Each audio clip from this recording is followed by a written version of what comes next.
My name is Daniel Carter, and I am 38 years old, a single father,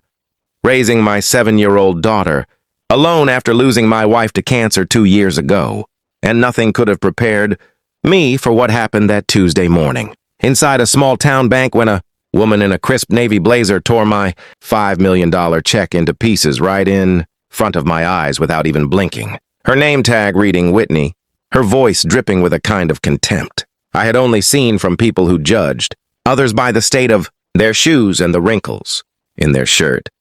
Because that morning I had come straight from my night shift at the warehouse, still in my work boots, still smelling faintly of cardboard and sweat, clutching an envelope that held the final settlement from a lawsuit. I had fought for 3 years, after a workplace injury nearly cost me my leg, and when I slid the check across the counter and asked her to verify it, before I opened an account for my daughter's future, Whitney barely looked at me before she scoffed, said checks like this don't come from men who look like you, and before I could explain, before I could even reach for it, she ripped it clean in half and told security to escort me out for wasting her time. And I stood there frozen, humiliated, my chest tight with a helplessness I had not felt since the day I signed my wife's hospital papers, because that check was not just money, it was 3 years of physical therapy, of missed birthdays while I sat in courtrooms, of promises I had made to my daughter that things would get easier, and just as the security guard's hand touched my shoulder, the glass door of the manager's office swung open, and a tall man in a charcoal suit stepped out, his eyes scanning the scene, until they landed on the torn pieces of paper, scattered across the counter. And he walked closer, picked up a fragment and went pale. Then he looked directly at me and said my name, Daniel, is that you? And I recognized him instantly. It was Marcus Bell,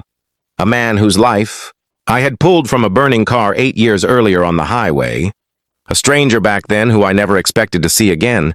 now standing here as the regional director of this very bank, and he turned to Whitney, his voice shaking with a fury I had never heard from him before, asking her if she understood whose check she had just destroyed, telling her that Daniel Carter was the reason he was alive to even hold this job,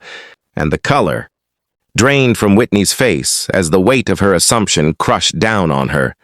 because she realized in that instant that she had let a torn shirt and tired eyes convince her that a man could not possibly be worth $5 million,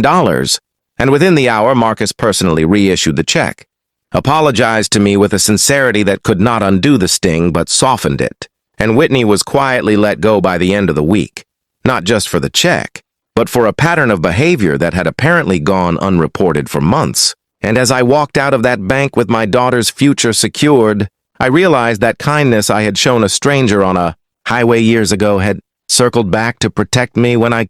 needed it most,